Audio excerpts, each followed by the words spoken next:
Hi hello welcome friends, welcome to we the best channel. So ఈరోజు మనం గూగుల్లో Gmail account ఎలా create చేద్దాం చూద్దాం. ఫస్ట్ క్రియేట్ ఏ జీమెయిల్ అని టైప్ చేయండి. మీరు ఇక్కడ create a Gmail new Gmail account అని టైప్ చేయండి. సో లోడ్ అవుతుంది. లోడ్ అయిన తర్వాత చూడొచ్చు మీరు ఇక్కడ క్రియేట్ ఏ జీమెయిల్ అడ్రస్ మీద క్లిక్ చేయండి. క్లిక్ చేసిన తర్వాత ఇక్కడ మీ ఫస్ట్ నేమ్ ఇవ్వండి. తర్వాత ఇక్కడ మీ సెకండ్ నేమ్ ఇవ్వండి. చూజ్ యువర్ నేమ్ ఇవ్వండి. Create you password, confirm password ఇవ్వండి. సో మీ డేట్ ఆఫ్ బర్త్ ఇవ్వండి. మీ జెండర్ సెలెక్ట్ చేసుకోండి. మీ మొబైల్ నెంబర్ ఇవ్వండి. సో ఇక్కడ మీ ఆల్రెడీ ఉన్న ఈమెయిల్ ఉంటే కరెంట్ ఈమెయిల్ అడ్రస్ ఇవ్వండి, లేకపోతే లేదు. నెక్స్ట్ స్టెప్ మీద క్లిక్ చేయండి. నెక్స్ట్ స్టెప్ మీద క్లిక్ చేసిన తర్వాత మీకు ఒక మెయిల్ వస్తుంది. సో ఆ మెయిల్ వచ్చిన తర్వాత మీరు ఏం చేయాలంటే ఆ మెయిల్ని మీ మొబైల్కి ఒక ఓటీపీ వస్తుంది. ఓటీపీ వచ్చిన తర్వాత ఓటీపీని ఓకే చేయండి. అప్పుడు మీకు ఈ విధంగా కనబడుతుంది.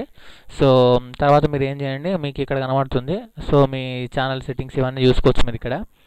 సో ముందుగా మీరు ఏం చేయండి అంటే అక్కడ బటన్ కనబడుతుందా, చుక్కలు డాట్ ఉంది కదా, అక్కడ మీరు క్లిక్ చేయండి. క్లిక్ చేసిన తర్వాత జీమెయిల్ ఉంది కదా, అక్కడ మీరు క్లిక్ చేయండి. సో అక్కడ మీరు జీమెయిల్ క్లిక్ చేస్తే ఆటోమేటిక్గా కనబడుతుంది కదా ఇట్లా. సో ఇలా మీకు జీమెయిల్ ఓపెన్ అయిపోతుంది.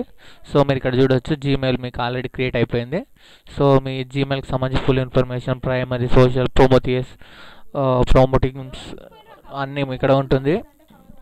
ఉన్న తర్వాత మీరు ఇక్కడ మీకు ఒకవేళ మీ మెయిల్ బ్యాక్గ్రౌండ్ చేంజ్ చేయాలనుకుంటే ఇక్కడ సెట్టింగ్స్లో వచ్చేసి మీరు ఇక్కడ థీమ్స్లో సెలెక్ట్ చేసుకోవచ్చు. సో ఇప్పుడు నేను ప్రస్తుతానికి ఇందులో ఒకటి సెలెక్ట్ చేసుకొని చూపిస్తాను. సో ఇక్కడ చూడవచ్చు మీరు. సో సెలెక్ట్ చేశాను, ఓకే ప్రెస్ చేశాను. మీరు నా బ్యాక్గ్రౌండ్లో చూడవచ్చు మీరు. సో అది చేంజ్ అయిపోయింది అనమాట. బ్యాక్గ్రౌండ్ ఇంతకుముందుకు వైట్ ఉన్నది, ఇప్పుడు చేంజ్ అయిపోయింది. సో ఇలా మీరు జీమెయిల్ క్రియేట్ చేసుకోవచ్చు ఫ్రెండ్స్. సో మీకు ఈ వీడియో నచ్చినట్టయితే మీరు ఒకవేళ మీ ప్రొఫైల్ ఫోటో చేంజ్ చేసుకోవాలనుకుంటే అక్కడ ఫోటో మీద క్లిక్ చేయండి. సో అక్కడ మీరు సెలెక్ట్ చేసుకొని మీ సిస్టంలో ఉన్న ఏదైనా ఇమేజ్ మీరు సెలెక్ట్ చేసుకోవచ్చు. దాన్ని మీరు ప్రొఫైల్ ఫోటో పెట్టుకోవచ్చు ఫ్రెండ్స్. సో మీకు ఈ వీడియో నచ్చినట్టయితే ప్లీజ్ సబ్స్క్రైబ్ ఫ్రెండ్స్. నేను నెక్స్ట్ వీడియోస్లో ఆ క్రియేటివ్ యూట్యూబ్ ఛానల్ ఎలా క్రియేట్ చేయాలనేది మీకు నేను తెలియజేస్తాను friends. Thank you very much friends for watching my video, my channel.